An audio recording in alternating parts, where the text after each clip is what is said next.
Bendiciones, mis amados. Nuevamente en otro episodio aquí en Vamos a Él.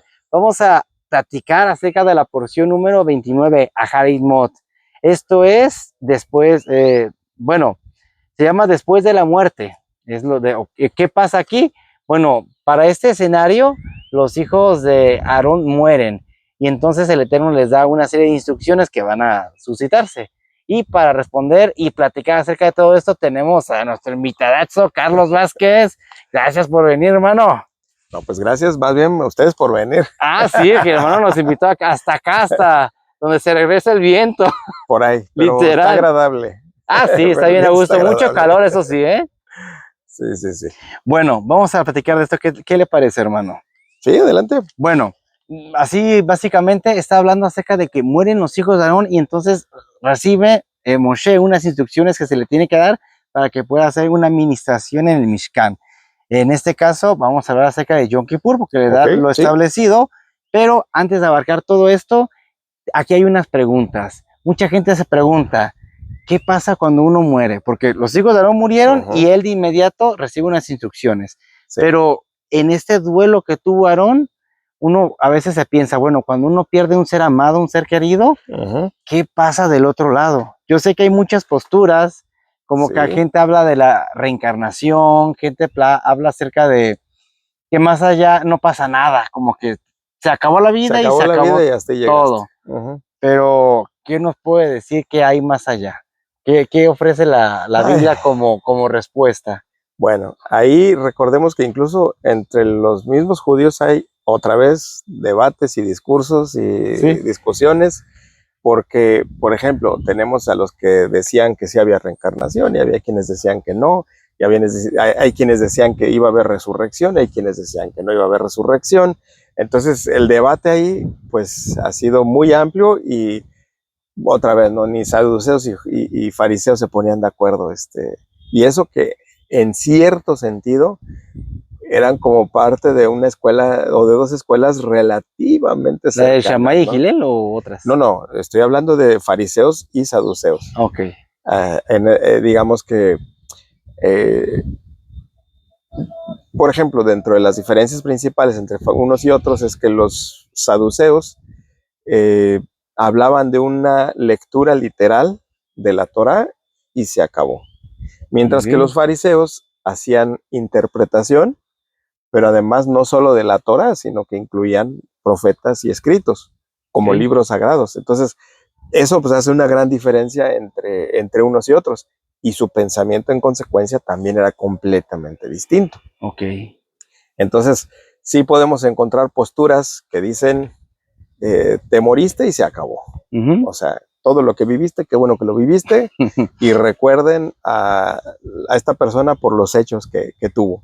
Okay. De tal manera que se puede llegar a conmemorar más la muerte de una persona que su nacimiento, que es lo que normalmente sucede, ¿no? en el judaísmo. Okay. Y de ahí se deriva también el hecho de que, por ejemplo, no sea, vamos a decir, bíblico la celebración del nacimiento de Yeshua, mientras que sería más bíblico conmemorar su muerte, por ese mismo motivo. Órale. Y podemos ver cómo en el caso de Yeshua, su muerte fue seguido de una resurrección, y podemos encontrar que él habla de que él va a volver, y sucedieron cosas como que cuando él muere, por así decirlo, la tierra vomitó algunos muertos, ¿no? Mismos que cuando Yeshua resucita, ellos también resucitan y caminan y van y visitan a sus parientes, ¿no? Andaban por ahí sí, viste esa interpretación de que andaban allí. Sí, pues es que no es claro porque el versículo pues es un versículo nada más que en donde parece así como un flashazo, ¿no? No queda claro qué fue lo que sucedió con ellos, pero pudiera suceder, ¿no? Pudo haber sucedido que... Yo había visto que, por ejemplo, la historia de Lázaro y de Rico nos puede, por ejemplo, ilustrar.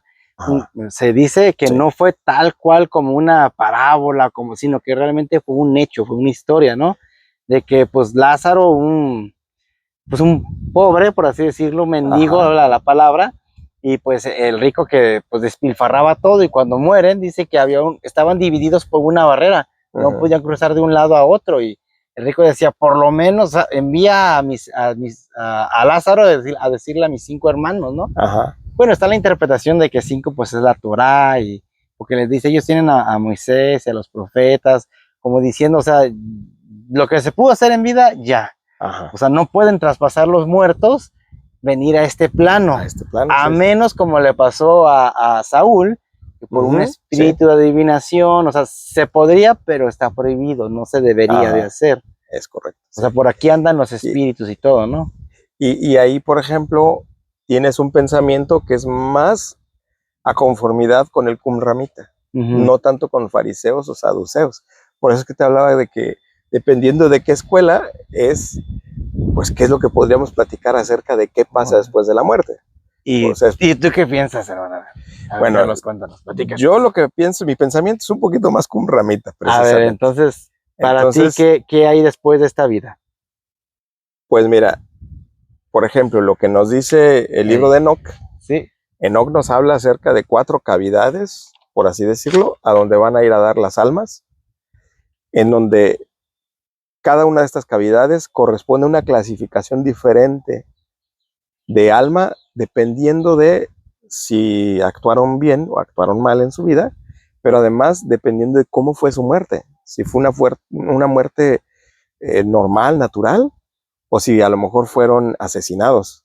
Entonces, dependiendo de esa situación, se distribuyen 2 cavidades para personas buenas, 2 cavidades para personas malas, y de estas 2 y 2, una cavidad es para personas que tuvieron una muerte, pues digamos, en su tiempo, y otros que tuvieron una muerte fuera de tiempo. Ok, porque me estoy recordando, algo dice la Biblia acerca del Seol, ¿no? El lugar de los muertos, que por ahí va la cosa también, sí, ¿no? Exactamente. Y esto a la vez no se contrapone contra lo que es el seno de Abraham.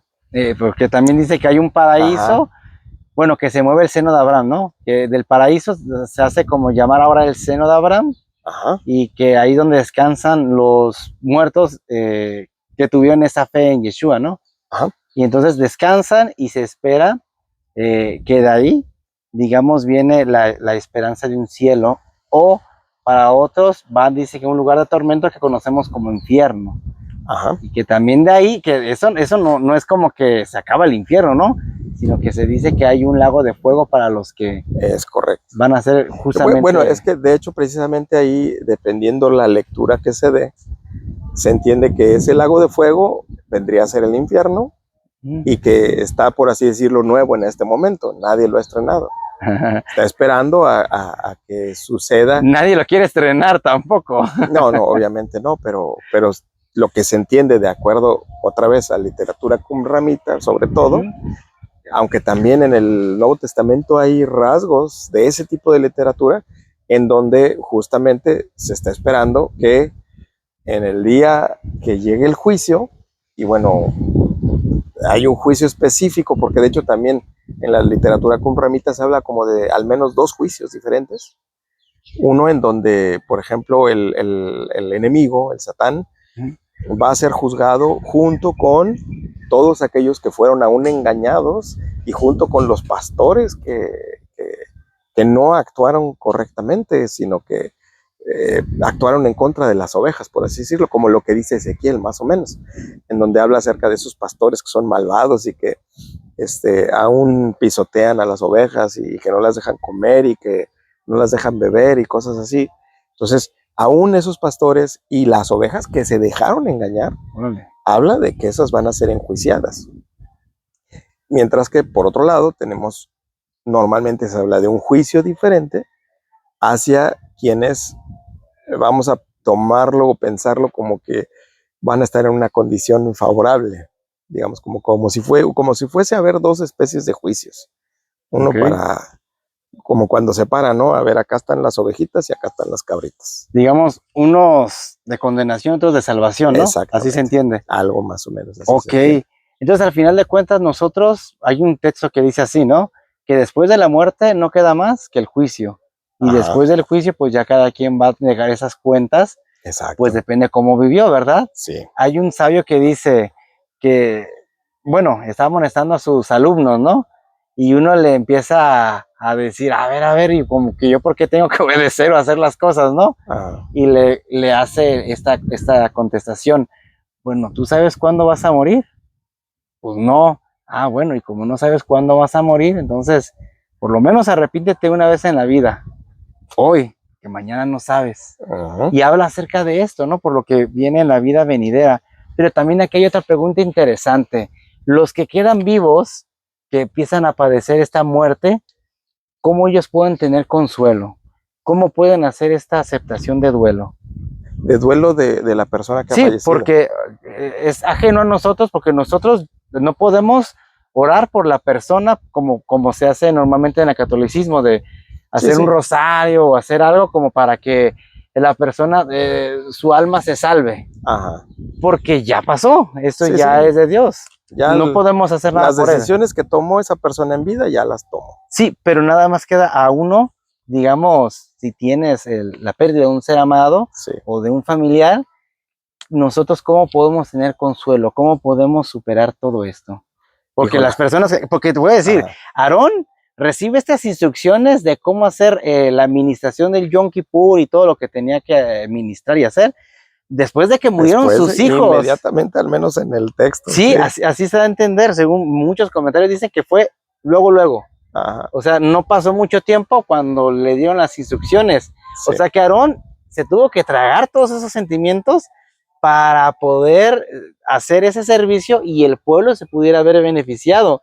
Y aquí el judaísmo lo interpreta como que en ese duelo que Aarón tuvo, hizo silencio, y el silencio de Aarón es comparado como el silencio de Rachel, ¿no? Entonces ahí hubo eso, y quiero que nos platiques de eso, ¿no? En ese silencio hay veces que nosotros, como Aarón, no tenemos a veces oportunidad de digerirlo, o si hay el tiempo, pero ¿cómo puede ser librada ese evento en nuestra vida? Porque lo vamos a pasar, ¿no?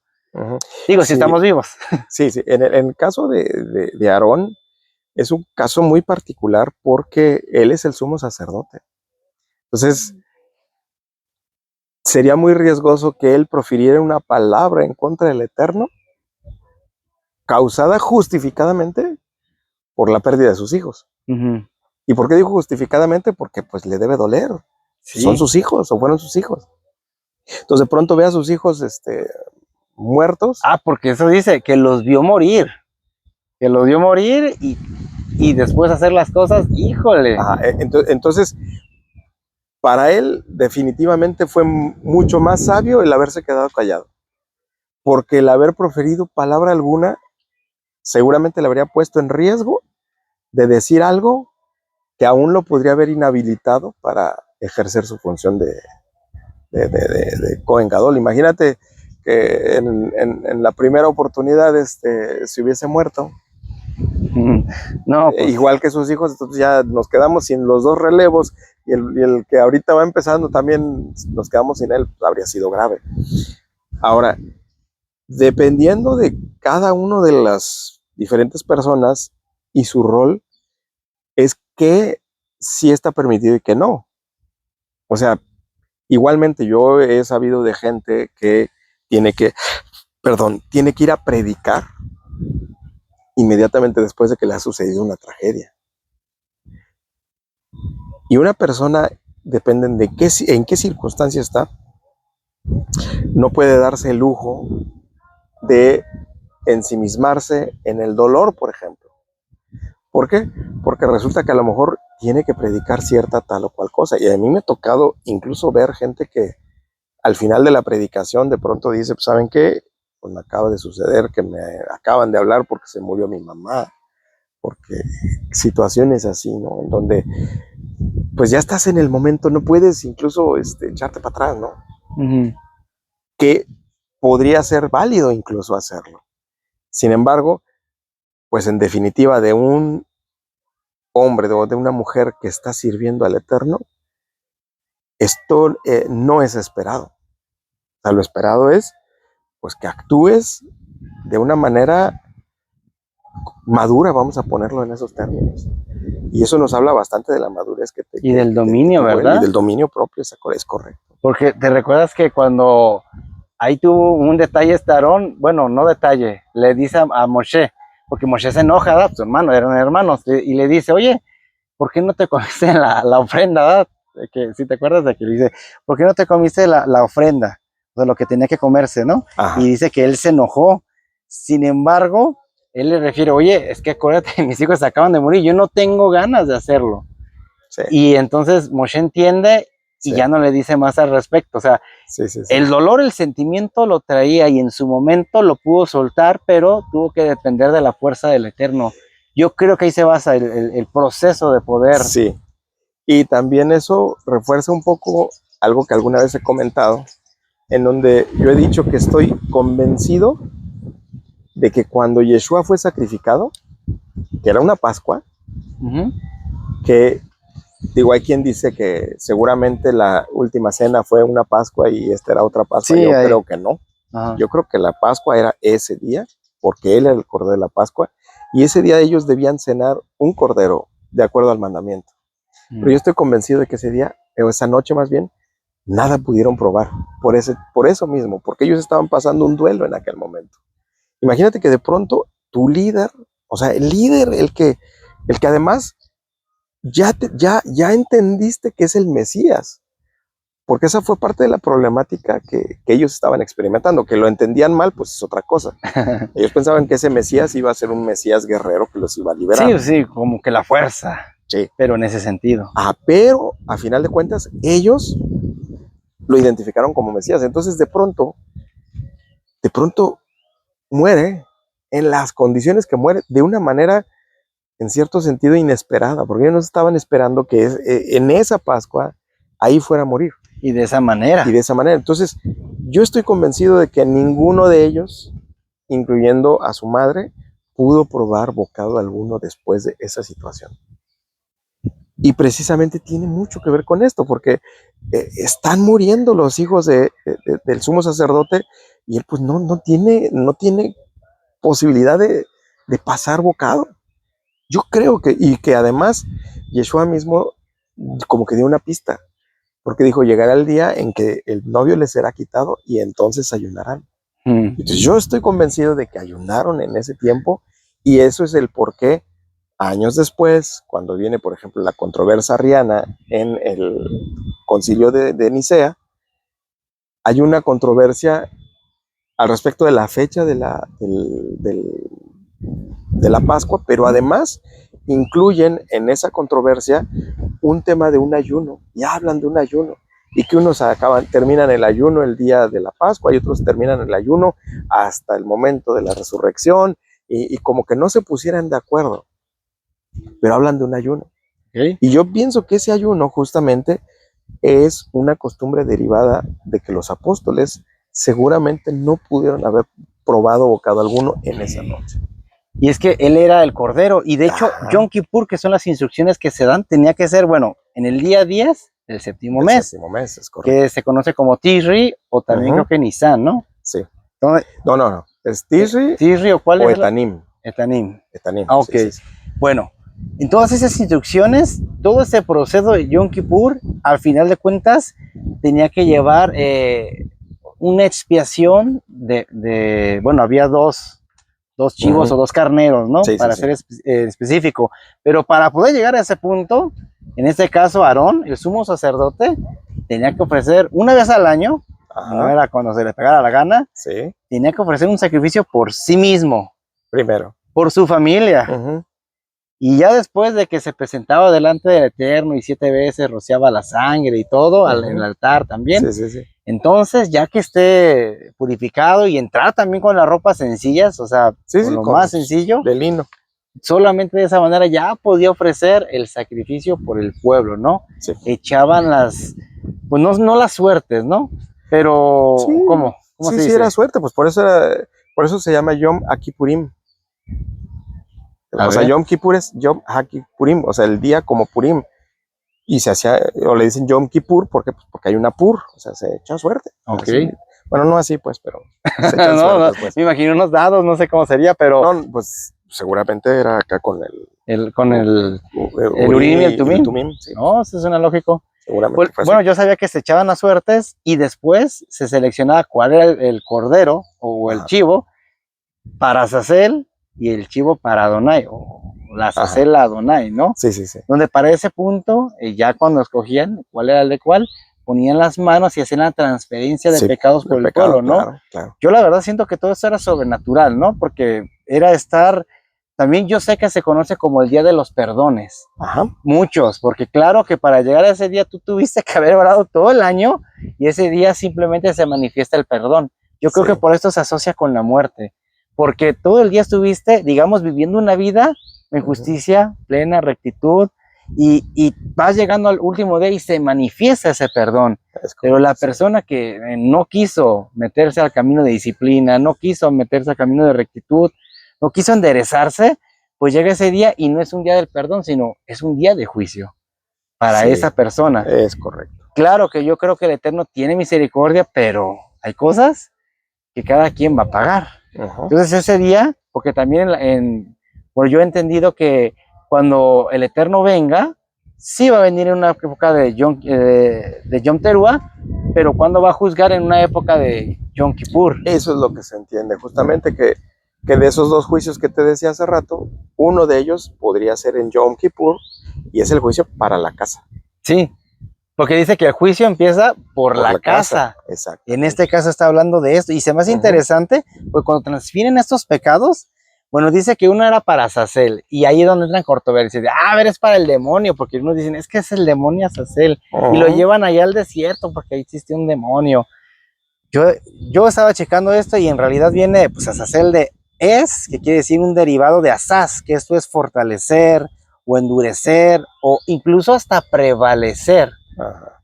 Pero también viene la otra parte de Azaz, que de Azazel, que significa alejarse o desaparecer. En otra manera, significa, pues básicamente el chivo que corre, ¿no? O el chivo que desaparece. Sí, que se va.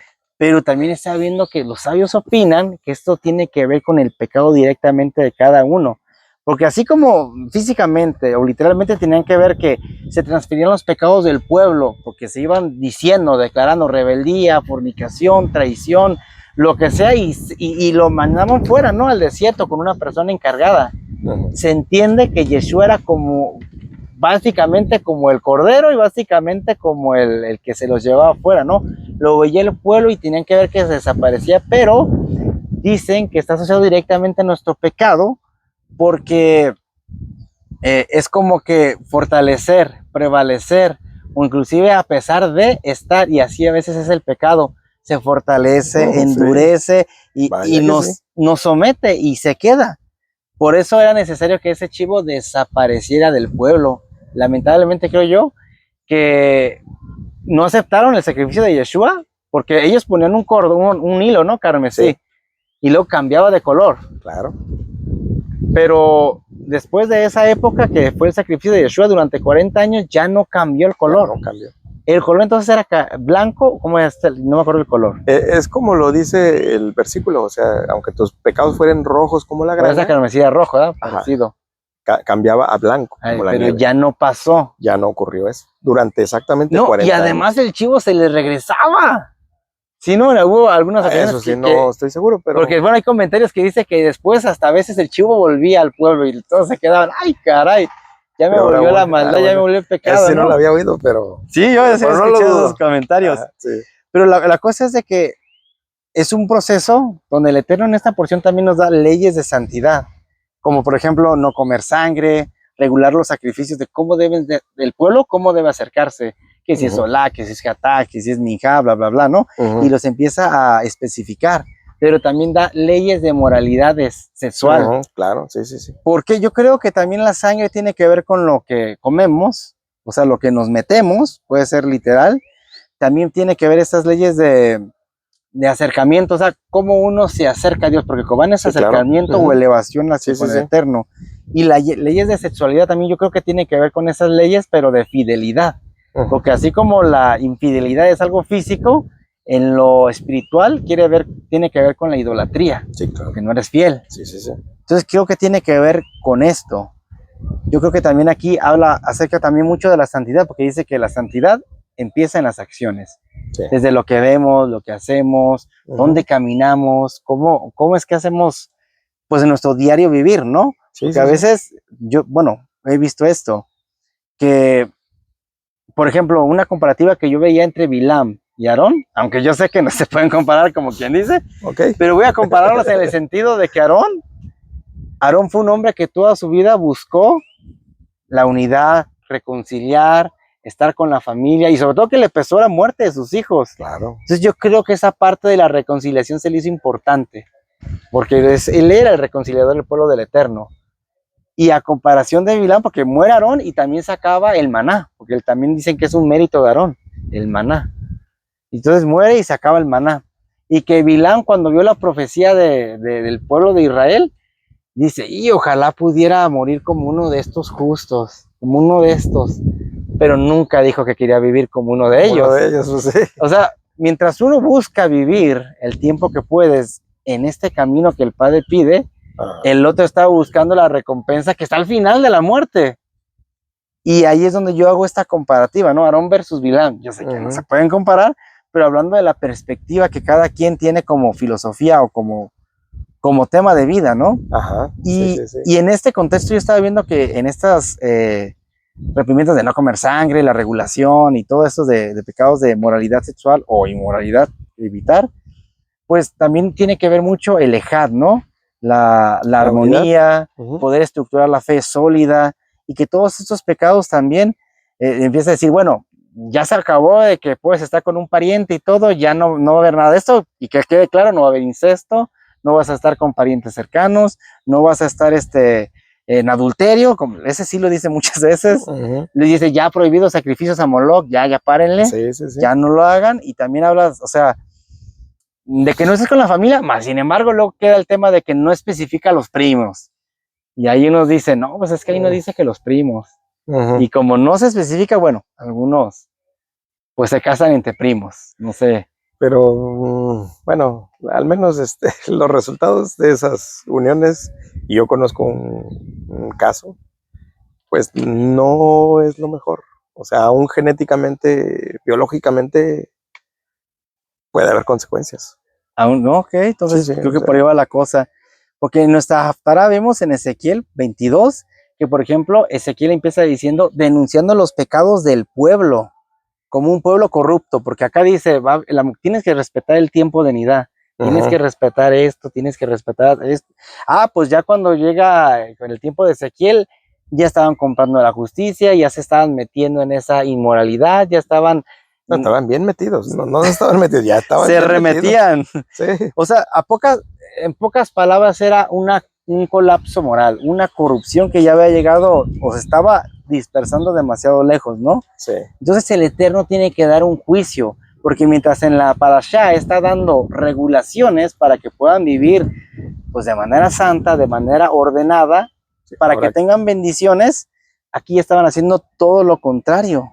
O sea, no es ¿qué va a pasar porque no lo hiciste? O sea, ¿qué va a pasar porque no lo hicieron? Es que también habla de eso. Sí. ¿Qué castigo viene? Porque hay consecuencias, todo tiene consecuencias, ¿no? Sí. Aquí también nos habla de que el pueblo va a ser pues disperso. Dice que va a ser ya entre todas las naciones, van a ser entonces como esos goy, ¿no? Que ni siquiera van a saber de dónde vinieron. Sí.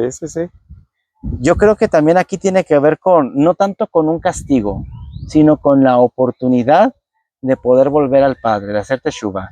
Porque el que te den una consecuencia no quiere decir exactamente castigo, sino que se ve la oportunidad, ¿no?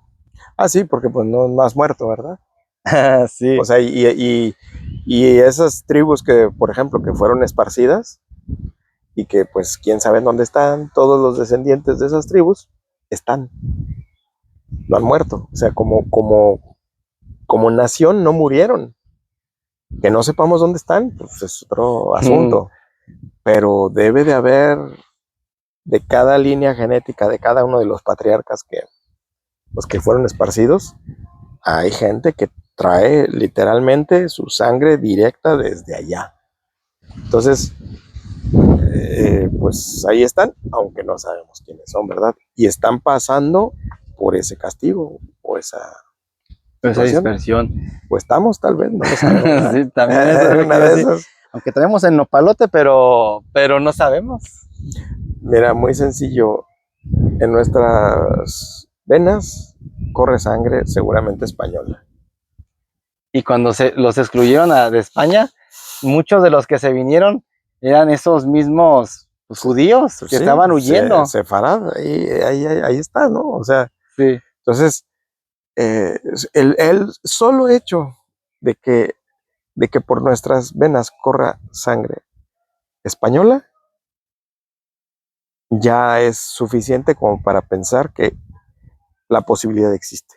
O sea, hay un puente y pues la mezcla ha sido tan intensa que, o sea, por ejemplo, mexicano, aunque puede haber ciertos rasgos que identifiquen con facilidad a un mexicano, no es una regla. O sea, te encuentras mexicanos que son güeros y altos, y te encuentras mexicanos que son chaparritos y morenos, y te encuentras mexicanos barbones. No sé quién está describiendo. Mexicanos lampiños y de todo, o sea. Y esto ha sido por causa de la mezcla de mezclas. Sí, lo que pasa.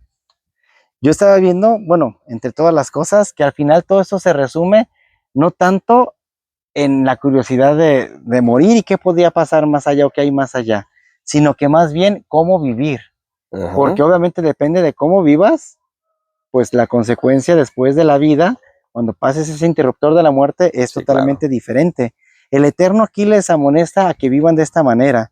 Les dice inclusive, si su conducta no es mejor que la que vivían los que vivían antes, por ejemplo, en esta tierra, cuando le entregan la tierra de Josué, dice, la tierra los vomitará. Y les dice, si no hacen esto, no hacen aquello, serán cortados. Inclusive les reordena varias veces, o sea, les ordeno, guarden mis mandamientos, guarden mis estatutos, ustedes son un pueblo santo, y les vuelvo a recordar que no se contaminen con las costumbres paganas, ustedes son especiales, ustedes son mi pueblo, no sean como los demás. Y creo que estas instrucciones siguen vigentes el día de hoy. Claro. Yo creo que todo esto que se está hablando, de todos estos aspectos y todas estas órdenes que se dan, aplican para el día de hoy a nosotros. ¿Por qué? Porque somos bendecidos. O también vamos a pagar las consecuencias de vivir a nuestra manera. Sí, claro. Sí. Podríamos resumir que al final el propósito es volver a Dios, que más allá de la muerte para los que creen en Él, pues entonces hay una vida eterna. Pero para los que no, pues va a haber un juicio, hay una horrible expectación, un cojil de dientes, como dice la palabra. Así es, sí. Y ahora que mencionas eso de que se debería de hacer mejor que las ciudades que vivieron ahí, en la Biblia está claro que no fueron mejores. Ni las tribus del norte ni las tribus del sur, ninguna se salvó, no fueron mejores. Pero hoy día, como dices, en la aplicación para hoy, precisamente ahora están sacando lo del el festival orgulloso que va a ocurrir, según dicen, ahora del 1 al 4 de junio. Órale. Y lo peor de todo es que la manera en que lo presentaron, pues se presentó por parte de las autoridades de Israel, diciendo que en el lugar más bajo de la tierra, así es, con esas palabras, en el lugar más bajo de la tierra, ahí se va a hacer esa celebración. ¿Y cuál era el lugar más bajo de la tierra? Ahí por el Mar Muerto. ¿Y qué había por el Mar Muerto? Sodoma y Gomorra. Sí. Y en la zona, en la región aledaña a lo que se cree que pudo ser Sodoma y Gomorra, ahí van a ser una ciudad, literalmente, o ciudades temporales para ese fin, nada más. Esto sorprendido, lo tienen planeado para el próximo mes. Estoy sorprendido, atónito. Sí, y así lo anunciaron, O sea, si tú buscas la noticia, utilizando esa terminología, en el lugar más bajo de la tierra, ahí. Ah, caray. Y justamente, yo creo que no lo hicieron exactamente donde se cree que fue Sodoma y Gomorra, porque el olor debe ser insoportable a azufre. O sea, no creo que puedas tolerar estar oliendo eso. Pero pues a un ladito. Allá a un ladito lo hicieron, o lo van a hacer más bien. No, estoy sorprendido con eso. Yo creo que aquí cabe recalcar que los hijos de Aarón murieron. Adivina cómo se llama el organizador. ¿Aarón? Cohen. Ah, caray. Aarón Cohen, así se llama. Ay, O sea, no, hombre. O sea, es que ese tipo de cosas. Y hay mucha gente ha hablado al respecto de que pareciera más bien una provocación, o sea. Pero bueno. No, pues ya me está dejando sin palabras. Yo nada más voy a terminar con esto. Los hijos de Aarón, entre varias interpretaciones, se dice que no supieron diferenciar que entre lo santo y lo profano, ¿verdad? Sí. Al final también otra interpretación, porque dicen que ofrecieron fuego extraño que no se les ordenó, ¿verdad? Hay que aclarar por qué, ¿verdad? Y al final murieron. Pero en otra interpretación habla acerca de la prudencia, que cómo no, o sea, cómo ser prudentes en la vida. Y el ser prudente creo que también nos puede salvar la vida. Claro. ¿Por qué? Pues porque estamos siendo acatadores de las reglas del Eterno, acatadores de una vida digna de Dios, ¿no? Sí. Y yo creo que el poder diferenciar entre lo uno y lo otro, como dicen, ¿no? Entre lo santo, lo profano, entre Israel y el resto de las naciones, entre nuestra identidad y la identidad que cada quien se toma, va a hacer mucha diferencia para creer que somos esos hijos de Dios y entonces vivir acorde a ser hijos de Dios. Por ende, pues estaríamos en su regazo al final de los tiempos. Pero la prudencia y el distinguir las cosas creo que va a marcar la diferencia. Todo es cuestión de identidad, ¿no? Sí. Para vivir una vida más allá con el Eterno. No, pues ya me dejó hasta con el ojo cuadrado, hermano. Muchísimas gracias por venir, por acompañarnos, por pasarnos tips y por hasta darnos noticias, hasta las ponernos al día. André. Muchísimas gracias. Nos veremos la siguiente. Bendiciones.